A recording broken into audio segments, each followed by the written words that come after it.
uma anomalia muito grande e muito conhecida, principalmente por nós brasileiros, que se chama inadimplência, o famoso sonegar imposto. Eu vou explicar para você. Recentemente eu vi aqui no YouTube uma galera falando sobre o mercado financeiro e eram pessoas influentes, pessoas que realmente têm notoriedade aqui no YouTube. E estavam falando coisas meio sem pé e sem cabeça, falando sobre juros negativos na bolsa de valores. E por isso que eu vim aqui para poder esclarecer melhor essa situação, tá ok? Vamos aqui para a tela do computador, onde eu vou poder explicar melhor. Bem, vamos começar com o seguinte. A gente deve entender o que é juros negativo, ok? Juros negativo, primariamente, ocorre quando a taxa Selic aqui no país, para nós, né, nós temos a taxa Selic que está abaixo de zero. Então, vamos dizer que se a taxa é zerada, os bancos não vão cobrar juros por causa da concorrência. Se um banco cobra juros e o outro não, você notoriamente vai pegar mais dinheiro com o banco que não está cobrando juros. Então, com o passar do tempo, o banco acaba perdendo dinheiro devido à inflação. Você pode pegar, mesmo que você devolva esse valor depois de 1 ano, 2 anos, você não está dando lucro ao banco, porque a inflação vai corroer esse dinheiro e ele vai perder, correto? Então, teve época que ocorreu juros negativos no país, não com ele abaixo de zero, né? Nós somos um país que tem, por si mesmo, a taxa de juros mais elevada do que outros países já desenvolvidos. Mas nós tivemos juros negativos, o termo em si. Bem, se você for parar para pensar que nós tivemos, por exemplo, aqui nesse gráfico que está na tela, de 2021, onde o IPCA foi maior do que o CDI, nós tivemos ali uma anomalia que de fato foi um juros negativo, onde a inflação estava acima dos juros da época. Ali foi uma anomalia por conta da pandemia, né? E aqui nós tivemos a queda da bolsa e as pessoas estavam falando sobre juros negativos no mercado financeiro. A gente pode ver aqui, ó, quando que isso ocorre. Então, se você for pensar em bolsa de valores, vai ocorrer quando, por exemplo, em 2008, nós tivemos aqui a crise do subprime, né? Foi uma crise muito grande. Na época, pequenas empresas faliram, pessoas ficaram muito endividadas e inadimplentes no banco. Então realmente foi uma crise muito grande. E se eu não me engano, até o mercado financeiro, a bolsa de valor, teve que pausar por um tempo, porque caiu mais de 10% em questão de segundos, né? Então parou com todas as negociações da bolsa. Mas se você for notar, você vai ver que, no geral, nós temos uma bolsa de valores que, ao longo do tempo, é uma linha que se valoriza, não é uma linha que desvaloriza. Tanto é que nós tivemos aqui 97% de variação positiva em 2003, e a nossa baixa mais forte foi justamente na crise de 2008. Então, ao longo do tempo, podemos concluir, até mesmo se pegarmos outros gráficos, concluímos que, ao longo do tempo, a tendência é uma valorização na bolsa. A gente pode fazer uma análise aqui nesse gráfico que nos leva justamente à anomalia de juros negativo em 2021 e logo que isso acontece, já se normaliza aqui, ó, com o CDI ultrapassando a inflação. Porque qual era o intuito aqui do Banco Central? O Banco Central utiliza do CDI para manter a inflação abaixo. Porque quando você aumenta o CDI, você começa a fazer com que os empreendedores pensem: bem, para que eu vou pegar dinheiro emprestado agora? Para fazer um investimento que pode talvez me render, vamos falar, 20% ao ano, sendo que eu tenho aqui, ó, em 2022, um CDI de 12,39 garantido. Porque a gente tem que parar para pensar aqui que empresas, elas podem ou não dar lucro. Já o governo, a chance dele não te pagar aqui é muito baixa. Você concorda comigo? Porque a empresa, ela tem chance de falir. Agora o governo falir é muito mais difícil. Isso porque o governo tem a moeda nas suas mãos. A moeda fiduciária, que ela é baseada na fé que o povo e os empreendedores têm nessa moeda, né? Tanto é que o nome fiduciário vem de fé. E então eles podem simplesmente imprimir mais dinheiro e pagar, não é? É óbvio que isso é muito prejudicial à economia, mas isso é assunto para outro vídeo, né? Então, o Banco Central aumenta o CDI para segurar a inflação, justamente porque as pessoas vão parar de gastar, parar de fazer dívidas, parar de pegar dinheiro emprestado para poder crescer, vamos falar assim, né? Então, esse mito de juros negativo, contanto é que aqui em 2023 já voltou a bolsa a subir de novo, ele pode ser facilmente falseado. Correto. Além disso, nós temos no cenário macroeconômico agora uma alta do dólar batendo aí seus R$ 6. Se eu pesquisar aqui agora o dólar, ó, vamos ver. Dólar hoje. Aqui, ó. 6,17, ou seja, $1 equivale a 6,17 real brasileiro. Nós temos aí essa alta do dólar que vem ocorrendo devido à macroeconomia do país. O governo vem endividando o país cada vez mais, e isso faz com que outros governos e a própria população retire dinheiro do país. Isso desvaloriza muito a nossa moeda, né? E na bolsa de valor, presta atenção, nós podemos fazer uma estratégia com essa queda das ações, já vou explicar. Na bolsa de valor, tem alguma empresa que ganha com a alta do dólar? Bem, nós podemos parar para pensar que sim, temos empresas que ganham com o dólar, principalmente empresas que exportam, né? Vamos pensar em empresas que exportam. Nós temos, por exemplo, a Vale, ela exporta minério, né? E ela recebe em dólar, com a maioria do seu caixa vindo justamente de material estrangeiro. E nós temos também, por exemplo, a Klabin, é outra empresa grande no setor que também exporta muito. Muito do seu portfólio de renda vem justamente do exterior. Então, o dólar em alta não é 100% prejudicial para a Bolsa Brasileira, ok? Nós temos junto disso o aumento da taxa Selic, e isso agora em 2023 estava ali mais ou menos no encerramento em 13,05, né? E hoje ela já está, vou até abrir o gráfico aqui da Selic, hoje em dezembro ela está a 12,25, né? 13 ela veio diminuindo aqui nos últimos tempos e agora voltou a aumentar. Então, a estratégia muito boa para ações que a gente pode pensar agora, com a Selic voltando a subir, isso começa a acontecer aquele fenômeno que eu falei, que é a fuga de capital da bolsa de valor. Os empreendedores, as pessoas que estão na bolsa vão começar a sair e ir para uma renda fixa. Isso faz com que o preço das ações despenquem. Então, que empresa que lucra com a alta da Selic, que pode se aproveitar do dólar em alta e que agora vai estar barata para nós podermos comprar com essa alta da Selic, porque neste momento é o momento perfeito para a gente poder fazer mais compras.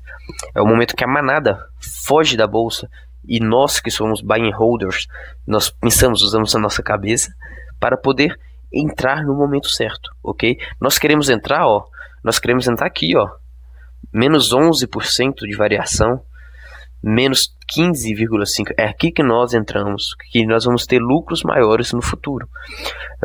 Fazendo o famoso stock picking, né? Aqui no Brasil vale muito a pena fazer o stock picking. Lá para fora não, porque lá o mercado é muito mais eficiente. Simplesmente investir na bolsa, na média, é o melhor. Mas aqui nós temos muitas oportunidades e não podemos deixar passar, ok? Então, vamos aqui pensar. Qual uma empresa que pode lucrar com a alta da Selic e com o dólar em alta? Bem, eu penso primariamente em bancos e seguradoras. Então, que empresa de bancos e seguradoras que são empresas boas? Bem, nós temos várias no mercado, né? Temos o Banco do Brasil, é um ótimo banco. Temos a Caixa, é um ótimo banco. Nós temos Caixa Seguridade, BB Seguridade. Nós temos também a Wisco. São empresas boas e que lucram com o dólar em alta e lucram também com a Selic em alta, certo? Então a nossa estratégia está principalmente em aproveitar desses preços baixos e aproveitar de empresas que vão lucrar com a alta da Selic, ok? Então, vamos parar para pensar aqui.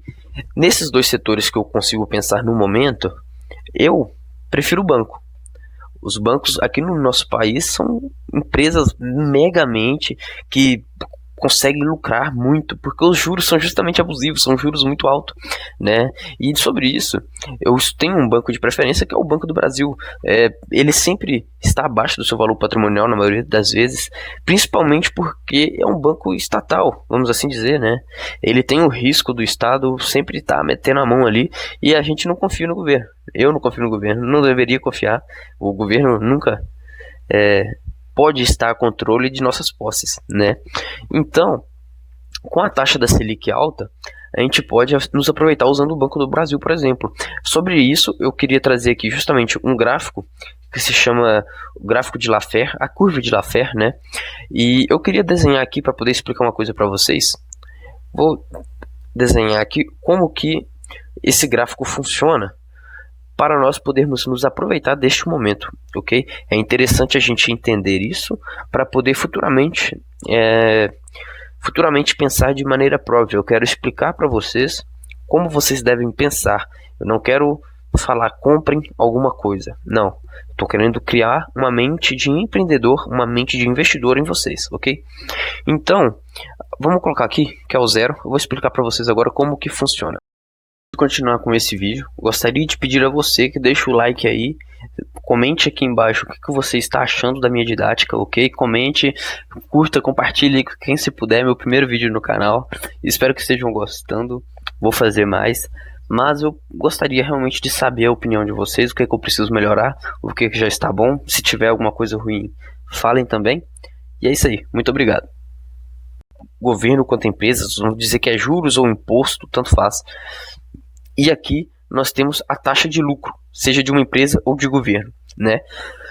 Obviamente, se você começa no 0 aqui, você tem 0 de juros, 0 de imposto. Governo ou empresa não lucra nada, porque não está arrecadando, ok? Agora, de acordo com que essa taxa vai subindo, ela vai subindo, vai subindo. O que vai subindo aqui também, ó? Vai subindo o lucro dessa empresa ou do governo. Então, vai subindo, ó. Essa taxa vai subindo e chega aqui em um ápice. Nós chamamos aqui de ápice, né? Onde nesse ápice acontece uma anomalia muito grande e muito conhecida, principalmente por nós brasileiros, que se chama inadimplência, o famoso sonegar imposto. Tudo que você produz, metade é do governo. Tudo que você produzir é metade do governo. Muitas pessoas vão pensar que isso é injusto, que não pode ser assim. E algumas pessoas vão fazer o quê? Vão começar a sonegar. Nós temos muitas pessoas pensando que é injusto e algumas pessoas sonegando. Essa curva de Laffer nos diz. Ela nos diz que quanto maior foi esse imposto, passando de uma taxa aceitável para a população, começa a reduzir também os lucros dessa companhia ou desse governo. Isso vale para juros, como eu disse. Você tem, por exemplo, agora que nossa taxa Selic ela está a 12,75, que eu falei. Deixa eu ver aqui de novo. A 12,25. De acordo com que essa taxa de juros for subindo, agora já tem uma inadimplência. Mas de acordo com que ela for subindo, vai aumentar mais ainda a inadimplência, porque o povo vai parar de pagar, né? Então, a partir do momento que isso ocorre, o lucro do banco, da companhia, também irá reduzir aqui, ok? Queria deixar isso bem claro para vocês, e eu vou mostrar isso de maneira muito mais concreta agora, justamente quando eu volto aqui, ó, para esse gráfico aqui de inadimplência. Deixa eu abrir aqui na tela, perdão, aqui, isto. Eu abri aqui esse gráfico de inadimplência na tela agora. Eu quero mostrar para vocês essa curva desde 2015. Aqui, ó, dezembro de 2015, taxa Selic. E dezembro de 2015 começa a inadimplência, ok? Eu quero mostrar para vocês, lembrando, esse gráfico da esquerda vai nos mostrar a inadimplência geral da época. E o gráfico da direita nos mostra a taxa Selic da época, ok? Então, em dezembro de 2015, nós tínhamos uma taxa Selic de 14,25%. Ok? E em dezembro de 2015, no gráfico de inadimplência, nós tínhamos uma taxa de inadimplência de 2,75.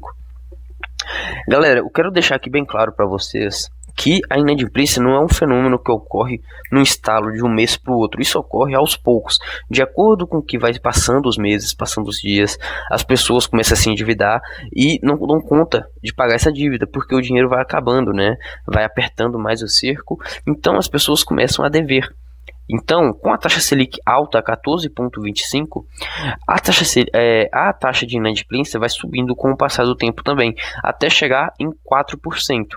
Então, nós tínhamos uma taxa de 4% de inadimplência geral. Isso aqui ocorreu em 2017. Só que se você for reparar, em 2016 já começou a cair aqui a taxa Selic. E o que aconteceu aqui? A inadimplência logo em seguida começa a cair também. Então, como eu falei, galera, não é um fenômeno que ocorre de uma hora para outra, leva tempo. A economia é algo que demora, ok? Não é algo rápido. Então a inadimplência foi caindo até chegar aqui em 2020 a mais ou menos 2,75%. Em 2020 nós tínhamos uma Selic de 2%. Então o que aconteceu logo em seguida com a taxa caindo de 2018 a 2020 para 2%? Nós tivemos uma queda aqui gigantesca, caindo de 2,75% para 2%. 2% de inadimplência é uma taxa boa, é uma taxa muito razoável, ok? Só que o que acontece logo em seguida? Logo em seguida nós temos a pandemia. Então a taxa Selic volta a subir porque o Brasil realmente nessa época surpreendeu. Nós elevamos a taxa Selic muito rapidamente, né? Isso foi uma coisa favorável para a economia na época, e nós elevamos a taxa Selic para 13,75%. Então a inadimplência subiu muito. Subiu para 3,75% praticamente. E se manteve nesse patamar aqui a Selic. Ela até hoje está alta por reflexo mesmo da pandemia, né? A economia não vai tão bem assim, ainda mais com o governo gastando tanto. Então eu acho que com esses dois gráficos aqui nós conseguimos entender bem como que funciona a dinâmica da economia brasileira, e é muito interessante nós podemos analisar isso de forma mais profunda, justamente para entender melhor como que nós devemos nos portar perante a adversidade. Com esse entendimento aqui na mente, nós podemos não nos desesperar para poder fazermos escolhas melhores, ok? Vamos juntar todo o conhecimento aqui. Nós falamos sobre a alta do dólar, falamos de empresas que estão se aproveitando disso, e estamos falando também da alta da taxa Selic e sobre como isso vai fazer os preços da bolsa de valor cair e como que isso é favorável para nós, ok? Então eu escolhi aqui um banco bom que está a preço razoável, ok? Vou trazer aqui então primeiramente uma calculadora de rentabilidade para vocês terem uma ideia e a gente poder comparar justamente com aquela questão da inflação, o povo falando sobre juros negativos. Eu gostaria de desmistificar isso aqui por vez nesse vídeo, ok? Por isso eu trouxe essa calculadora aqui. E essa calculadora, ela tem uma limitação, tá? Ela só vai até 2016, não tem como eu pegar antes disso, por isso que eu vou usar, logo à frente vocês vão ver, eu vou usar também como comparação desde 2016, vocês vão entender já já.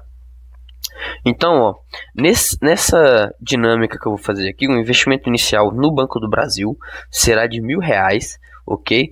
E a data inicial será em janeiro de 2016, com a data fim em dezembro de 2024. Não iremos fazer nenhum aporte depois disso, será apenas esse aporte o primeiro, tá bom? Nós só vamos colocar dinheiro ali uma vez. Então, eu vou calcular aqui. E pronto, nosso cálculo está feito. E a gente pode ver aqui, vamos já abaixar.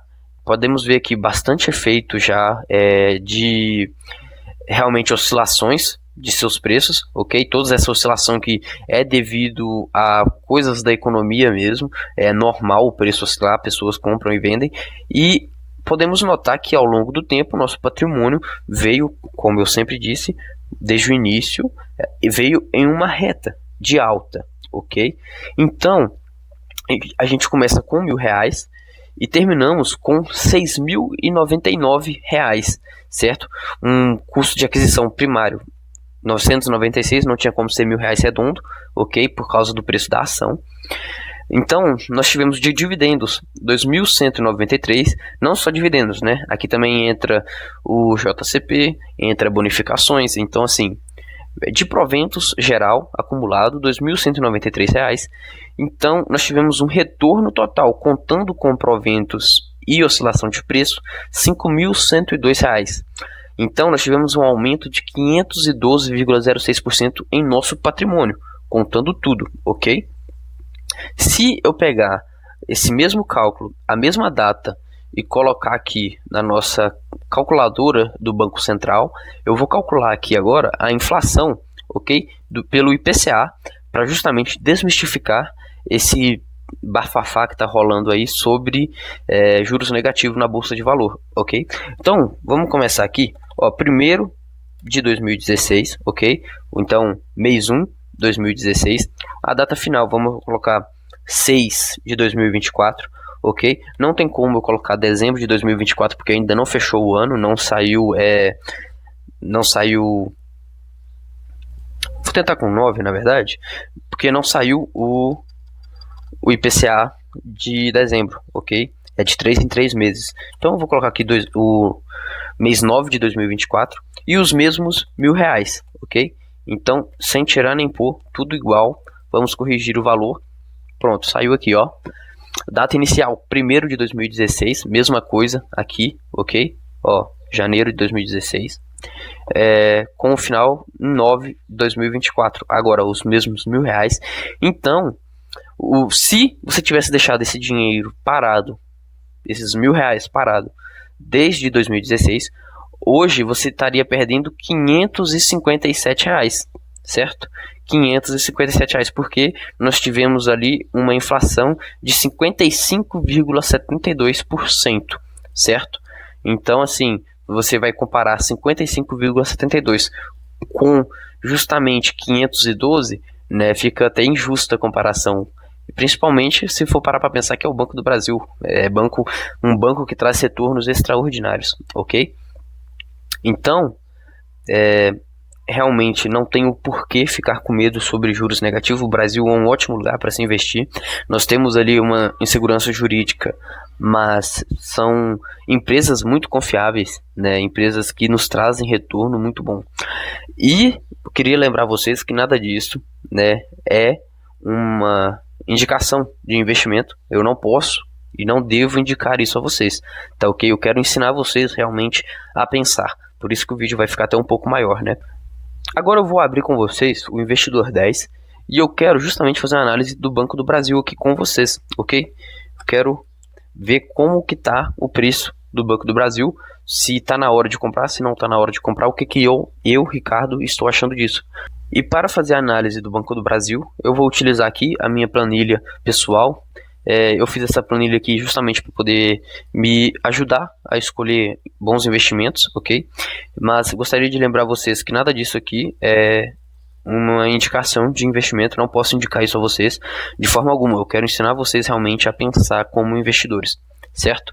Então, vamos lá. Nessa planilha aqui, eu vou apresentar ela a vocês. Eu tenho 3 pensadores diferentes nessa planilha. Eu tenho aqui o Investidor Inteligente, de Benjamin Graham. Esse professor aqui, ele dava aula na universidade em que o Warren Buffett se formou. Ele foi professor do Warren Buffett, o Warren Buffett aprendeu com ele. Tenho aqui também Décio Bazin, que é uma inspiração muito grande para o Luiz Barsi, né? O seu método de aporte é justamente inspirado no Décio Bazin. E tenho aqui Peter Lynch, que é outro investidor e foi o único, na verdade, a bater o Warren Buffett. Não foi por muito tempo, foi por pouco tempo, alguns anos. Ele bateu o Warren Buffett e logo decaiu. Porém, ele bateu o Warren Buffett, ok? Então eu vou usar aqui minha planilha geral, que já tem o cálculo dos 3 professores ao mesmo tempo. E eu coloquei aqui, eu já tinha feito o cálculo do Banco do Brasil. Eu fiz esses cálculos aqui semana passada, vou fazer de novo com vocês aqui rapidamente, ok? Vamos lá. É muito fácil de usar, vocês vão entender na hora. Cotação 23,97. Eu venho aqui e coloco 23,97. BBAS3 não preciso de mudar, né? LPA, a gente desce cá embaixo. Vamos lá. LPA 5.02 e o VPA 31,53. Então, LPA 5.02 não muda, VPA 31,53. O que significam essas coisas? Eu já vou explicar para vocês. LPA é lucro por ação, ok? Você pode usar simplesmente o site, eu uso o Investidor 10, mas tem vários sites para vocês usarem. E é lucro por ação, você entra no site, no RI da empresa, você pesquisa assim, Banco do Brasil RI. Você vai achar relatórios para investidores ali. E você entra no DRE e lá você vai achar o lucro da empresa. Aí você vai vir aqui, ó, naqueles lucros total que você acha lá. Você vem cá embaixo, ó, no investidor 10, você vai conseguir ver aqui, ó, número total de papéis. Tá escrito aqui, ó. Então, o Banco do Brasil tem 5,73 bilhões de papéis soltos para você comprar e vender. Então, o que é o LPA? É o lucro da empresa total dividido pelo número de papéis. E aí você chega no valor de 5,02, ok? Então, se nós temos 5,73 bilhões de papéis, você tem que ter um denominador muito mais alto de lucro para um numerador, perdão. Você tem que ter um numerador muito mais alto de lucro para poder dar esse o 5,02. Desculpa a confusão. O VPA, você pode vir aqui no investidor 10 e olhar 31,53. Não vou ensinar como se calcula o VPA porque é uma conta um pouco mais difícil, ok? Então vamos continuando aqui. É dividendo anual. A gente pode vir aqui embaixo no investidor 10, colocar tá em dividend yield, a gente passa para dividendos pagos, que a gente vai saber em real o quanto que o Banco do Brasil pagou nos últimos meses, ok? Nos últimos anos, né? Ó, em 2022 ele pagou 2,07 mais 2,27 mais 2,60. Dá um total de 6,94 por ação. Só que eu não uso esse 6,94, eu vou utilizar a média desses 3 anos. Então a gente divide tudo por 3. Vai dar 2,31, ok? Então venhamos aqui na tabela e colocamos o dividendo anual de 2,31. O retorno de 6%, de onde que eu tirei isso? Eu falei aqui para vocês sobre o Bazin. O Bazin nos diz que a taxa anual de juros médio é 6%. Então, se você está na Bolsa de Valores batendo esse 6%, ganhando da empresa, você está fazendo um ótimo negócio. É isso que Bazin nos fala, é o que Luiz Barsi fez e faz até hoje. Então eu utilizo esse 6%, ok? Então, venho aqui 6%. E no do Peter Lynch, como que eu faço? Eu venho aqui e coloco primeiro o LPA projetivo. O LPA projetivo eu utilizo como base o CAGR de lucro da empresa dos últimos 5 anos.